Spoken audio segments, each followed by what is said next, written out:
What's up, everyone? Welcome to Season 2, Episode 2 of Offbeat, the pod with Christian Winfield and Charlotte Steinberg. Chris, how are we doing today?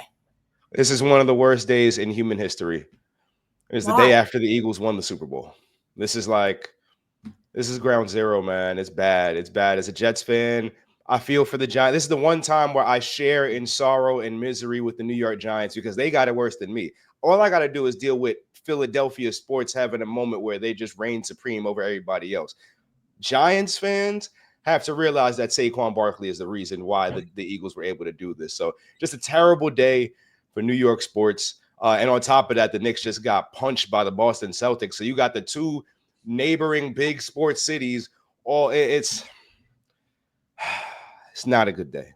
No, Not a good day. but I think that the Chiefs got embarrassed. Oh, yeah. Did I expect it to be a blowout? No, not at all.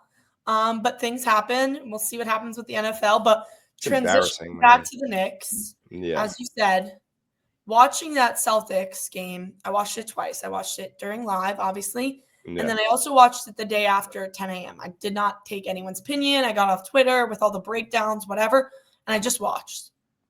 Disgusting. Yeah. Disgusting. Josh Hart picking up 2 early fouls killed us. Precious not having an offensive game. It's awful. I think also Jalen was the only one really doing anything. Cat with, I don't know what we'll talk about, his thumb or knee, whatever, what's going on with him. Having eight or 9 shots against the Celtics, we need more. You're not going to beat a Boston Celtics team like that. Yeah, well, I mean, there are a few things, right? Once you go, like you said, you watched it a few times. I watched that game 3 times over. And one of the main things that you see immediately is once you have Precious Achiuwa on the floor alongside Karl Anthony Towns, the Celtics are kind of able to key in on that because you're taking away that spacing. You're going to live with Precious Achiuwa as an offensive option. If Precious Achiuwa is going to go get 20, you tip your cap to him. That's not what happened. We saw Precious miss a floater at the rim. Tom Thibodeau went crazy over that. And it's just, if you don't have to, and that's the difference right there between having OG and Anunoby on the floor. If OG's on the floor, you could say this game is different, but at the same time, Celtics didn't have Porzingis or Drew Holiday, right? So it's kind of an even matchup a little bit because the guys who are out, and it's just a disappointing effort to come out there. And the Knicks do this thing where when their offense is humming, they'll get back and play defense. But when that offense is broken down, it impacts how they play on the other side of the floor. And then on top of that, when the shot doesn't go down, they're not getting back fast enough in transition. We saw it happen a little bit in that Sacramento game where we were talking about their transition defense being better because they were playing faster. Well, this was the complete opposite. And then on top of all that, just the defense on Jason Tatum. I mean, they tried, right? At least in that first half, it was spirited. But in that second half, he's just walking into threes. He's getting open looks. And then the three-point defense. I mean, where do we want to even start, Charlotte? It was a mess from start to finish. And then on top of it all, and this is the part that blows my mind, how do you let Peyton Pritchard come in the game and get 25 points? I know who Peyton Pritchard is, so they got to know that Peyton Pritchard is a guy who's going to look to be aggressive off the bench and look for his own shot. Where's the defense on him? He's getting open looks. He's coming off of screens, and guys aren't chasing him. It was embarrassing. So it was a real reality check for this team because they want to be where the Celtics were, right? They want to be the team that's hoisting an NBA title, or at least that's what they say. But you got to look better. It's okay. It's one thing if they lose by 5, if they lose by, and they had an opportunity there. We saw it. They came back, cut it down to 3, and you saw the same thing that I saw. They running that stack action screen, getting Jalen involved on every single play, and they score time and time over. So they got to figure out how they're going to combat when teams target Jalen, not just on the ball, because we're used to seeing, okay, we're going to target by sending him a double or trapping him or blitzing him off screen and rolls. No. Now they're doing it a different way where on defense, they might not even be getting the switch to get him onto the ball. They're just getting him active in a play, and now putting him in a position where he has to make a decision, right? He's got to either come help on Tatum coming downhill or get back to Derek White, who's wide open, is hitting the 3, or sometimes Derek White is slipping to the baseline, and you got to go. It's tough, right? So defenses are keying in on that. And then on top of that, you just don't have the spacing out there because you have Precious. So a good team like the Boston Celtics is going to do exactly what they did 2 nights ago. So brutal loss. Yeah, it's awful. I think problem, not even just the Celtics game, I've seen this throughout, the screening action that the Knicks have to deal with on the defensive side of the ball. Yeah. I don't understand why no one is telling. Look, Mikhail's a great defender. Do not get me wrong. But if you note the same play over and over and over again, Why are you subjecting yourself and not going over the screen? Why do you keep going under the screen? These are good questions. Maybe it's game plan, right? Maybe you want to stick to whatever the game plan is. Maybe that's what they drew up, right? But on top of that, we know, Mikal Bridges is getting screened left and right, and we're seeing him get stuck on a lot of these screens. We got to call a spade a spade. And when that happens, now you got Cat out there who has to step up. Cat's playing on 1.5 legs because his knees got some issues that he's working through, and he's limited. So it's just a tough spot. So do I think the Knicks defense is better than what we saw against Boston? Yes, right. But is it concerning that for the second time now, this Boston, and I mean, granted, you could say the first game is the first game of the season, and sure, we expected that, but this is months later, right? No OG certainly hurts, but the Celtics, and that's the other thing.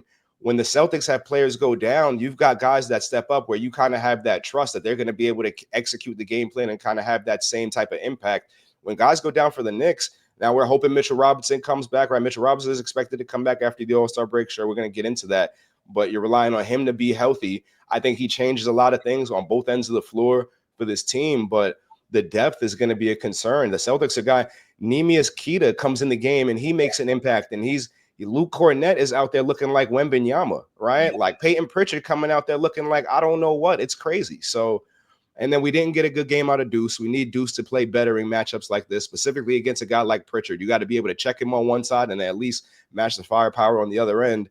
And then after that, you got Campaign who did what he could, but other than Jalen, and Jalen got a lot of his buckets at the foul line, that was not a good game, right? That was one of the worst games of the season.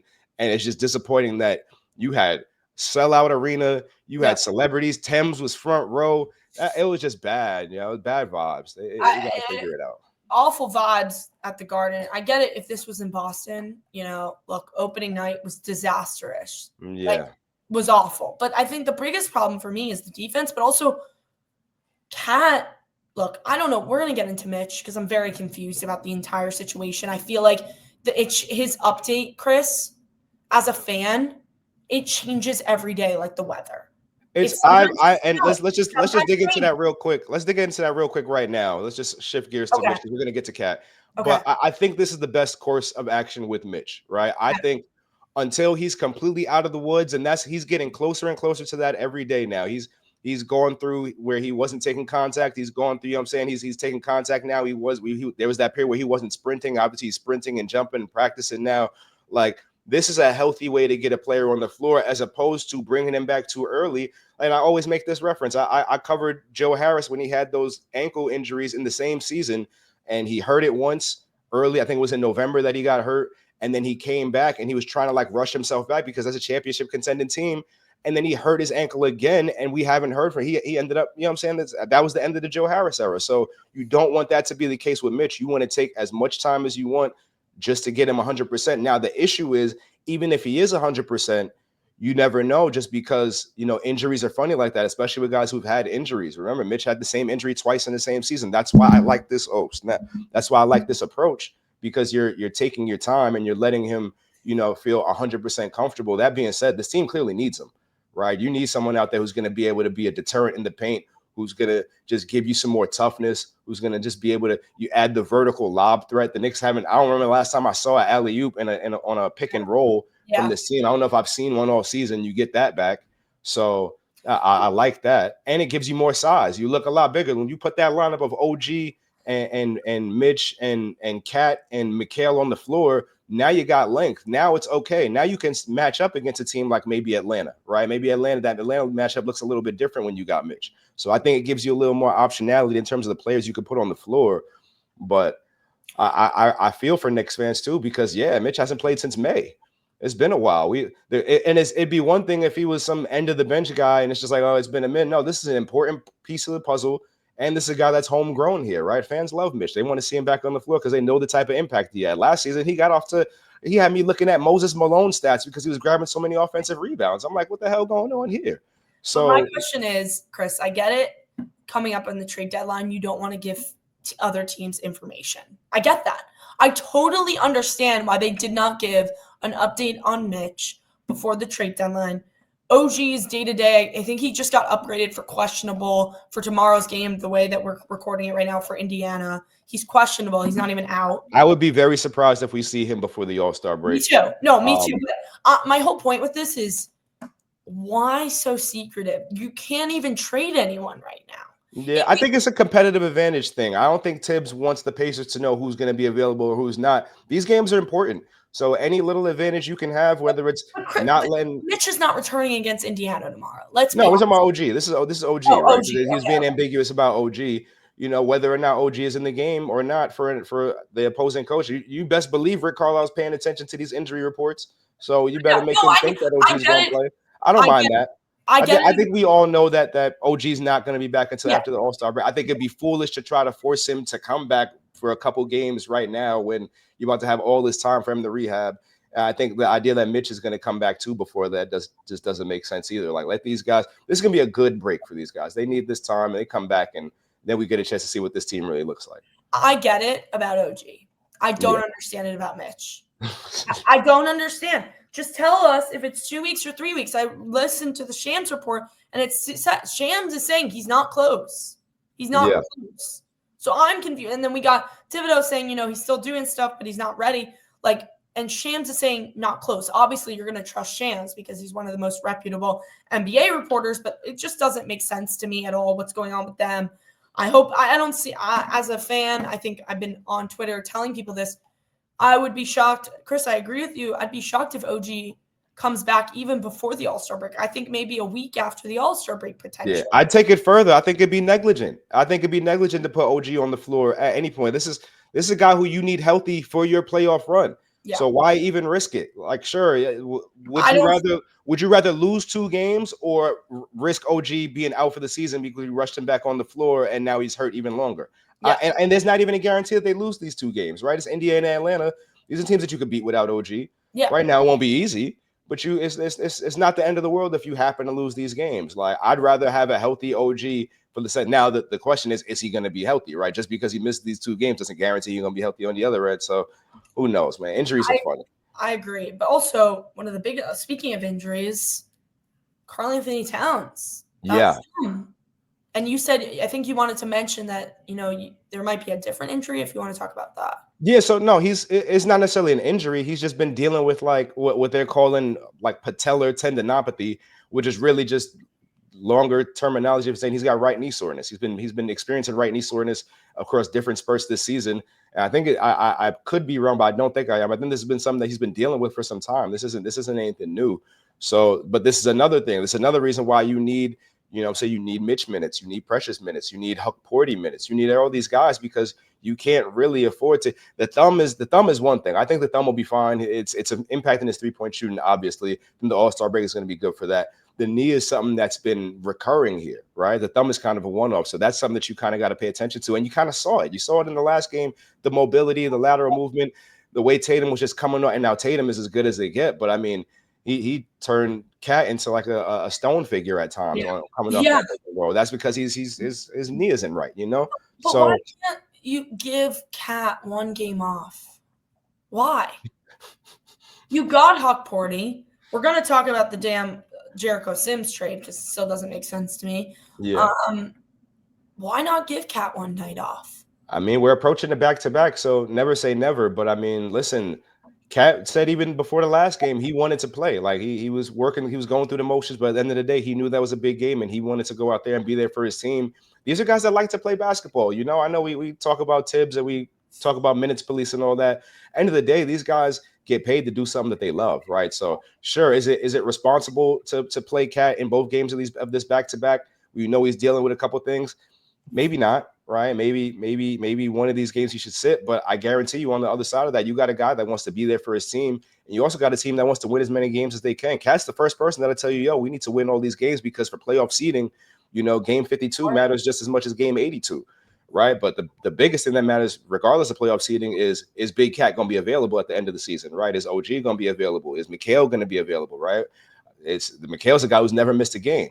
His workload ain't never looked like this before. So we going to see. They got that boy working hard on both ends of the floor. So we going to see what happens. Mikal needs help on the defensive side of the ball. I think that the other team, like The Celtics gave the blueprint of how to beat the Knicks.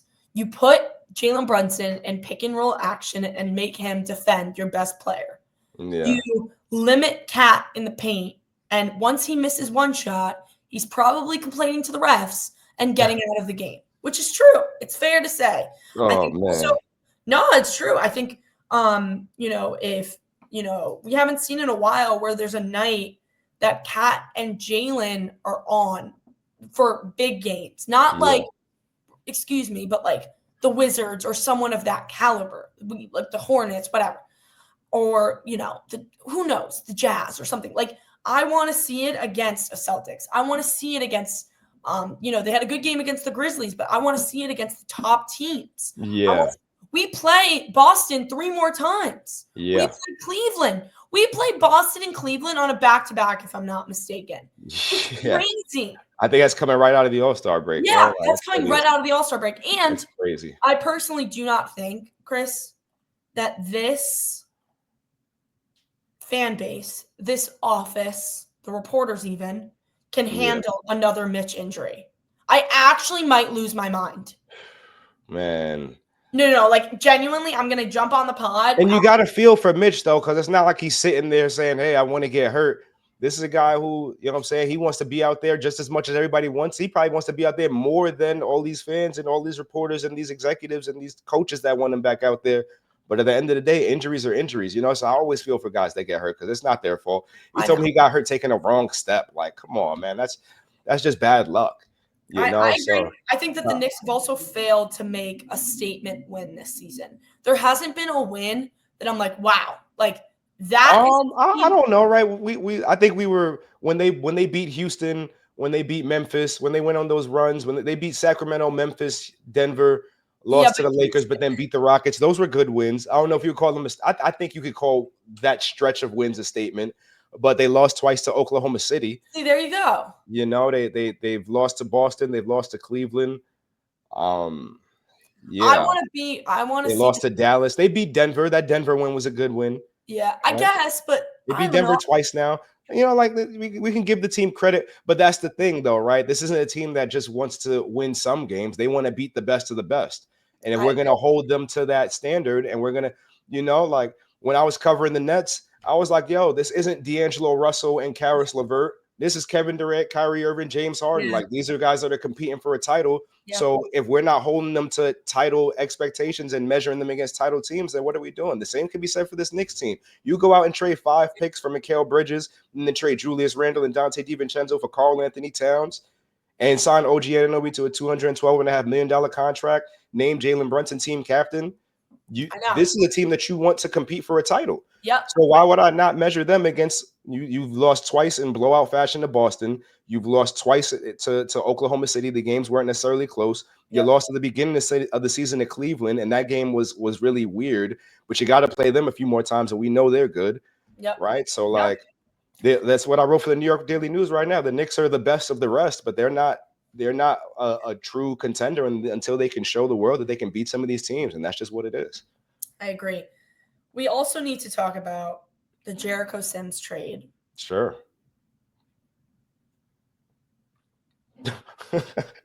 Listen. If you're not seeing my face and you're looking away from your this on YouTube. So obviously we know. Let's set the scene. Let's set the scene for those. You're telling me because I'm actually gonna go crazy. You're telling me Jericho Sims is only worth maybe $200,000 and DeLon Wright, who will never see a minute on the floor. Listen, Charlotte, you spent every waking moment you could telling me how bad Jericho Sims is. So why would a team give up anything valuable for the player that you've described to me is not worth the minutes that should be on the floor? This is the return that you get. You have to give to get in this league. He's worth a second-round pick. Sure, you could say that. They didn't get one. They got DeLon Wright, right? We'll see what ends up happening with him. Tibbs said that's insurance in the backcourt in case Landry or Cam or Deuce go down. I don't have an issue with DeLon Wright or his fit you know what I'm saying, as an extra player on this team, as in insurance, right? I don't have an issue with he profiles as a player that should be able to help if needed. The issue is that you traded Jericho and didn't address a need, right? That's the problem. You didn't get back him. You didn't get back a second round pick. You didn't get back any draft compensation. And you didn't get a center in return, right? So you're expecting Hukporti to now play the Sims minutes, and then which means Precious is really going to be playing a lot of the minutes until Mitch comes back. But on top of that, I wrote it a few times for the Daily News. The one glaring need that this team has is just getting bigger on the wing. You could have got anyone who was 6'6", 6'7", 6'8", can kind of play a couple different positions, right? And that would have been a win. Right. I would have even thrown a second round pick on top of Jericho to make that happen. The issue is, number one, who is that player? Number two, do they make more than 2.1 million? The answer is I don't know how many of those players fit that category because the Knicks can't take back more than they're sending out because of the way the CBA is constructed. So tough. I know, tough way to end the Jericho Sims era. You would have hoped that something would have happened here. I know guys in the organization, I know guys on the team were pulling for him, right? Like I know he had some. That's a tough day for the locker room. Jericho Sims was loved by some of those guys, you know. But end of the day, you get your opportunity, you don't produce. It's tough. You become expendable, and that's what happened. I understand the Knicks don't have. He's an unrestricted free agent. Without bird rights. But I was expecting something. Because no disrespect to Dolan, right? But this guy's not playing on the Knicks. I get it. No, I understand. He's not gonna play. Get me someone. There's got to be someone around the league that, I know that they were in talks for, with the Clippers. They were in talks with many different teams for Jericho Sims. There was definitely interest there, 100%. And then, I actually, he's not going to come over, but Hugo Bassan, who they got from Milwaukee, he was a potential first-round pick. He could have gone. I was reading Jonathan Gavoni of Draft Express, his profile on him, and it's like, this guy's first-round grade talent. He was even talking about maybe in this year's draft, I think last year's draft, he could have been a top 15 pick. Yeah. But he's never coming over because the Knicks make trades to get draft rights of guys from, I think they have draft rights of maybe the most in the league because they never do a trade without getting draft rights of a European guy that will never come here. I will never understand, Kris. I'll never understand not playing Pacome. I get he's injured now, but he's the wing you want. This is what I wrote. I've written this so many times.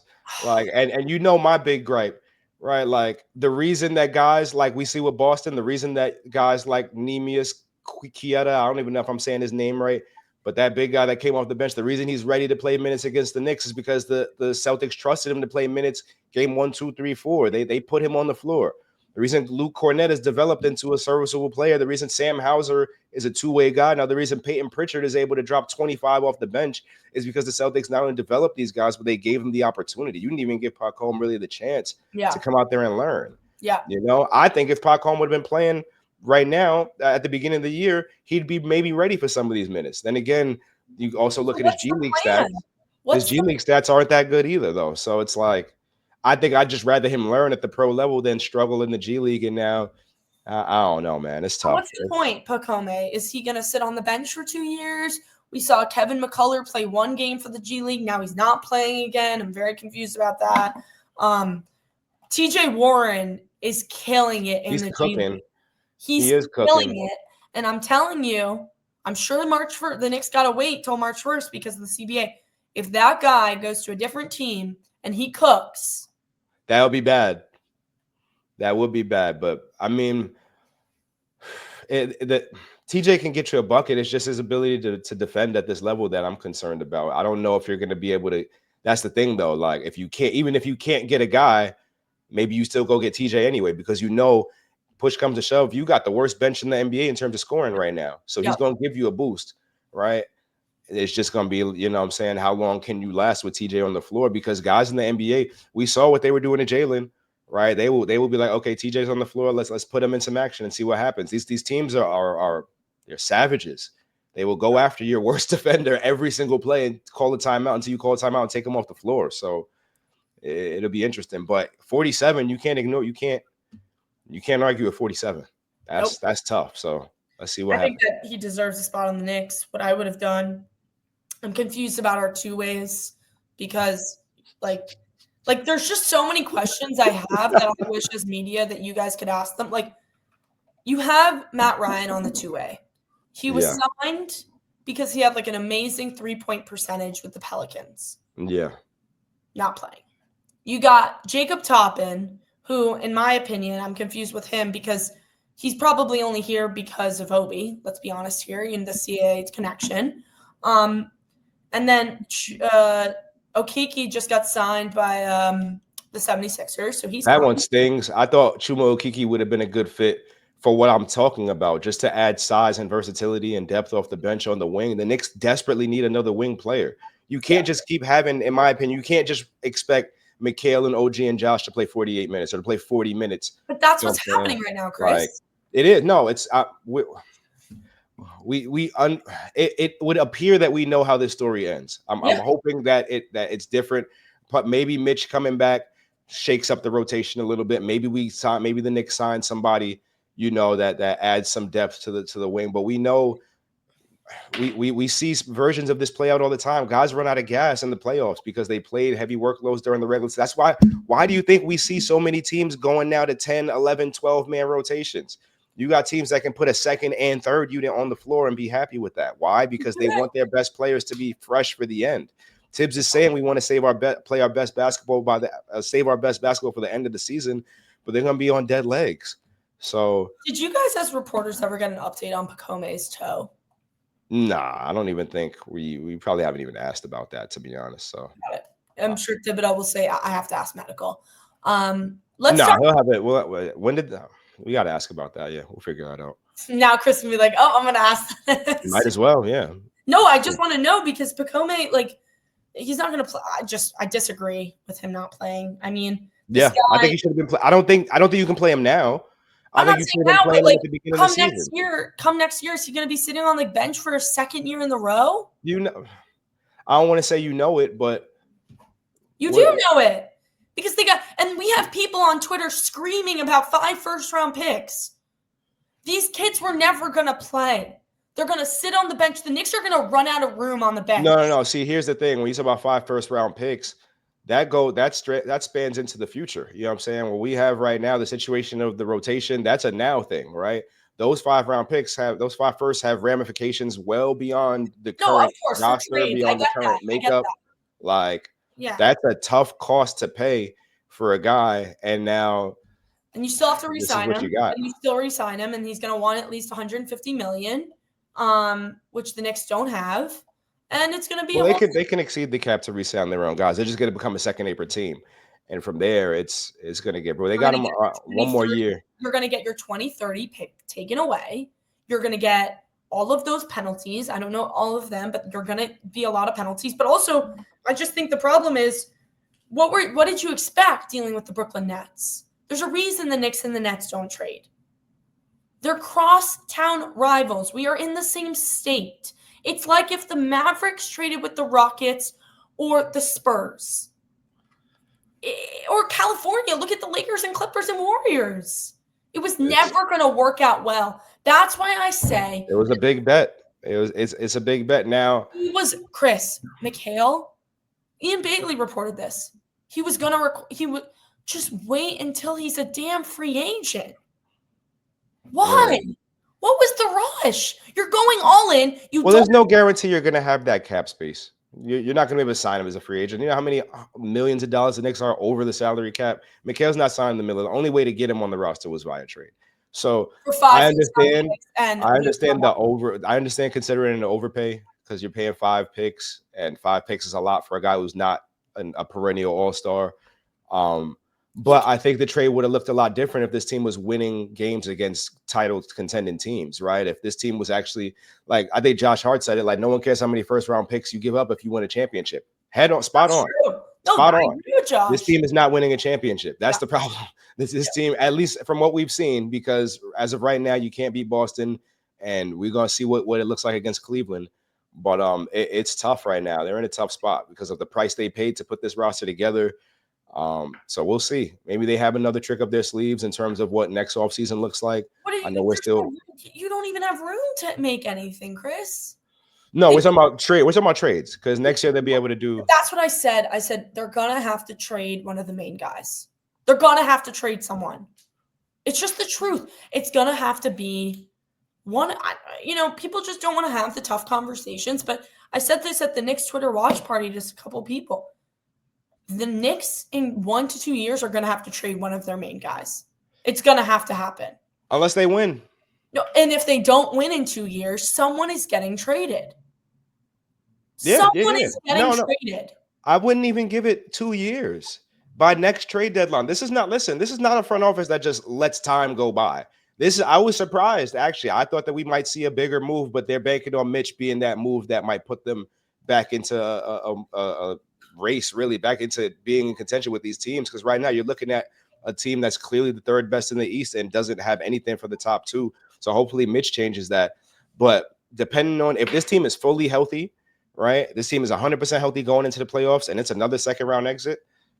I don't even know what the roster is going to look like next year because I think that they would trade someone big. I really do believe that. I don't want to say they trade someone big, but you're going to have to trade somebody. You're going to have to do something because you're going to be limited in terms of what players are going to be available for you to sign on the market, right? And how much money you're going to be able to spend, right? And then on top of that, if they're another second round exit, we're going to see a change. There's no way they're going to run it back.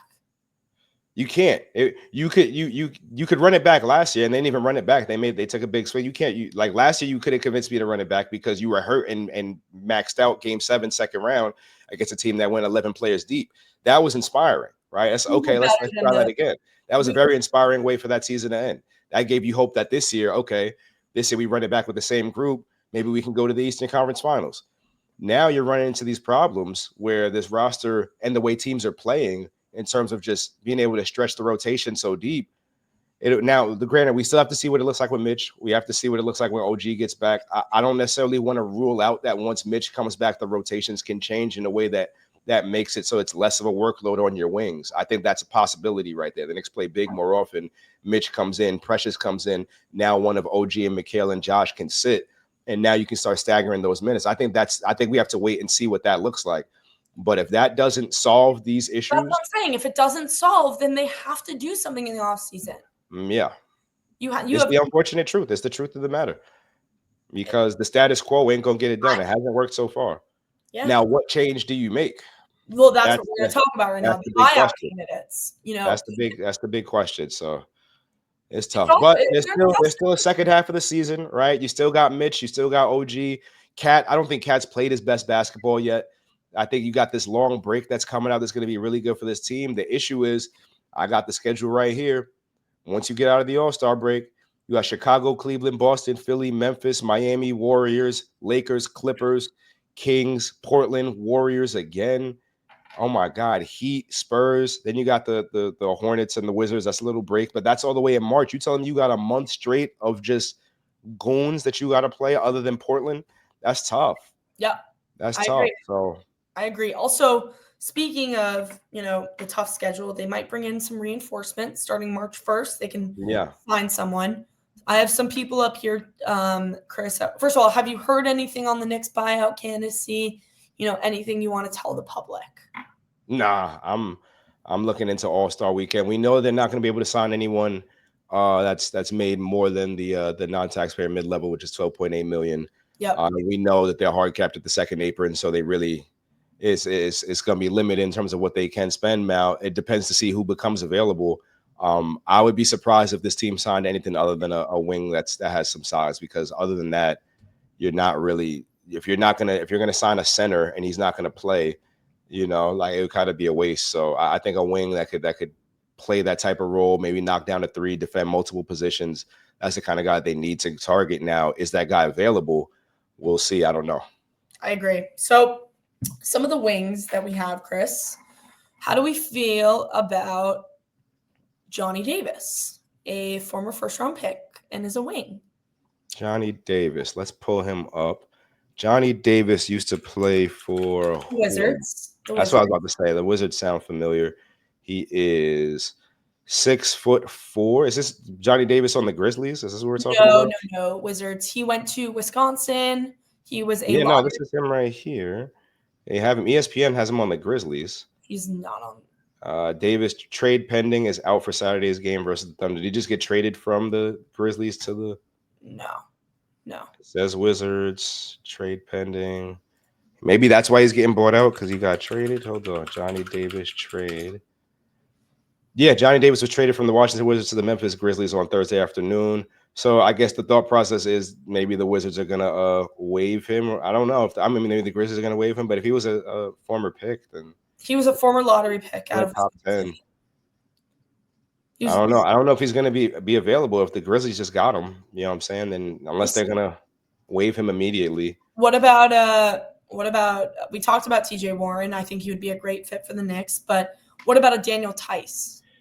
You know, my pop's huge Knicks fan also brings up Tice.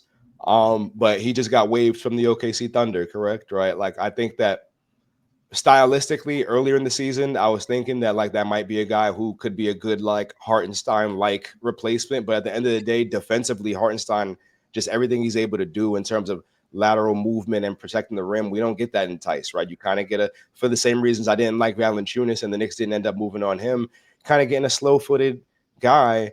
And on top of that, I think the IQ, I think he would maybe give you a guy that Tibbs can trust, but he's going to just become a guy that teams are going to target on the defensive end. So I don't know that I like that. But at the same time, stretch five, guys like that guy that can space the floor, guy that can try to guard a few positions. I just think that, you know, there might be a better player available that comes on the buyout market. I just don't know who that player is because they're not out yet.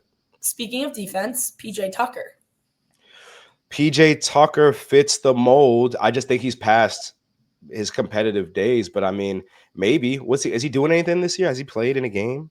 He's played. He's with the Raptors now, I'm like pretty sure. Lord have mercy. Yeah, he is with the Raptors. Has he been playing with the Raptors? I'm looking at it right now. He just got traded there. He just got traded. Oh, that's where his career started. So that's a cool. I don't think I would mind PJ Tucker. This team needs some toughness, right? Toughness. A guy who's willing to go out there, play physical, can knock down a corner three. Used to playing high quality playoff minutes, right? Like, it's just. I mean, at this point, how old is he? PJ Tucker is 39 years old. So you're getting he'll be 40. He'll be 40 in May, right? So you're getting a guy who's a little older, a lot older. But I mean, in terms of the intangibles, if he's going to play, then yeah, that's a guy that I'd put on the floor. Yeah, sign me up for PJ Tucker. I would take those are some of the guys, you know, I'd found. But also, Kris, going back a little bit, you were the first to report about I got so many questions about this. This was like a completely different topic, but the article you put out that James Dolan came into the locker room to talk to Ariel Hukporti. I want to talk about that a little bit because you got the breaking scoop of that. Lot of questions because people are very confused about this. Yeah. Because Dolan doesn't really come into the locker room. Never. I've never seen him in the locker room in my. Can you talk a little bit about this and like just walk people through what happened? Yeah. So we were normal post game locker room availability. Locker room is buzzing. I believe this is after the Houston game, if I'm not mistaken. I believe it's after the Houston game. And it just goes silent. The locker room goes completely silent. No one's talking. I'm like, what the hell going on? I see this guy walk into the locker room slowly but surely, and he's walking up to Ariel Hukporti. I'm like, I know that ain't who I think it is. And come to find out, yes, it was. That was James Dolan strolling through the locker room. No one says a word, right? This is like time froze, like nothing. I'm like, I'm just going to be quiet because everybody else being quiet. I guess that's what's going on. And he just spends like maybe no more than 90 seconds, give or take, talking to Ariel. And this is the game where Ariel got some extended play time, and on paper, I think he ended up like minus 14 or something like in the game, but it was just his physicality that he played. This was the Rockets game. This is the physicality that he brought to the floor that just made you take note because there's some things that we hadn't seen from Jericho, right? Like it was just a completely different type of player. And James Dolan comes in the locker room, talks to him, then he turns around, leaves. Everybody goes back to talking as they were. And then I'm asking some Knicks people, I'm like, yo, is this normal? Like, I don't feel like I've ever seen him. He goes, no, he doesn't really. Like, this is a surprise. And then Ariel was just popping around the locker room for a bit. And I just grabbed him. I just talked to him real quick, asked him a couple questions about it, and he was kind of hyped up having the conversation. He was like, yo, listen, man, I didn't really know, but James Dolan is watching, and he's watching good. He was telling, like, he was pointing out little different areas that he could improve, and just basically showing that he's paying attention to the details. So I think maybe there was a message there that he was going to bump up a spot in the roster, right? Because just a couple of days after that, Jericho Sims is out of here. So maybe that was a little bit of foreshadowing, but it was cool. It was just like, dang, last guy, 58th pick in the draft last year, gets drafted to the Knicks. Now he's getting a surprise visit from the owner, playing minutes for a team that they hope can go to make a title run. I mean, great day for him, man. Great day. Yeah, that was really interesting. And, it kind of exploded on social media, if you didn't see that. That was in the middle of everybody realizing that Jericho Sims was probably going to get traded, and Ariel was making his case for the spot. Look, he took Jericho Sims' roster spot. What can you do about it? You got to tip his out. It's gangster. That was fine. He came in and did it. It was like, yo, if Jericho ain't going to take the role, I'm going to do it. There we go. There it is. Got to be given a chance. See, we ended the podcast on a light note. See, we ended on a good note. The Knicks are going to play the Pacers. This should be up by the day of the Pacers. What are our predictions for the Pacers? Let's predict these last two games. They're winning both. We have Pacers. They're winning. And then we have, is it Hawks? Pacers Hawks? Pacers Hawks. They're winning both. Let's talk about it real quick. You got 2 days of rest after this Boston game, so that's helpful. But Indiana's a team that's going to play 11, 12 players, and they're going to play fast, right? So, and then to go from that to playing the physical Atlanta Hawks on the second leg of a back-to-back the next game. Traded DeAndre Hunter.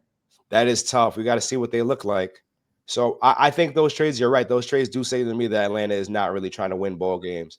Exactly. So we'll see.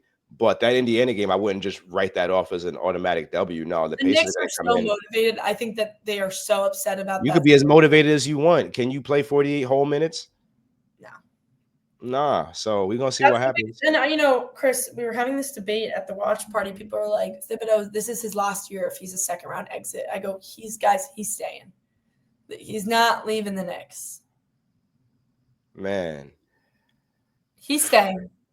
He's staying for another 3 years. And man, listen, last year was legendary for Tibbs. I'll say that. Last year was a crazy run for that team to end up doing what they did. And I would have given him a coach of the year vote, but I don't think I had one last year. Or did I have one? I think I had one, and I put him second behind Jamal Mosley or something like that. I think I had him third. I had him somewhere on my ballot. There was definitely a case to be made last year. This year, the stakes are different, right? So it's how do you maximize this roster after you made all these big trades? Can you compete? Is it a roster thing, right? Like maybe let's call a spade. This roster is not perfect, right? So some things are not going to be coaching. Some things are.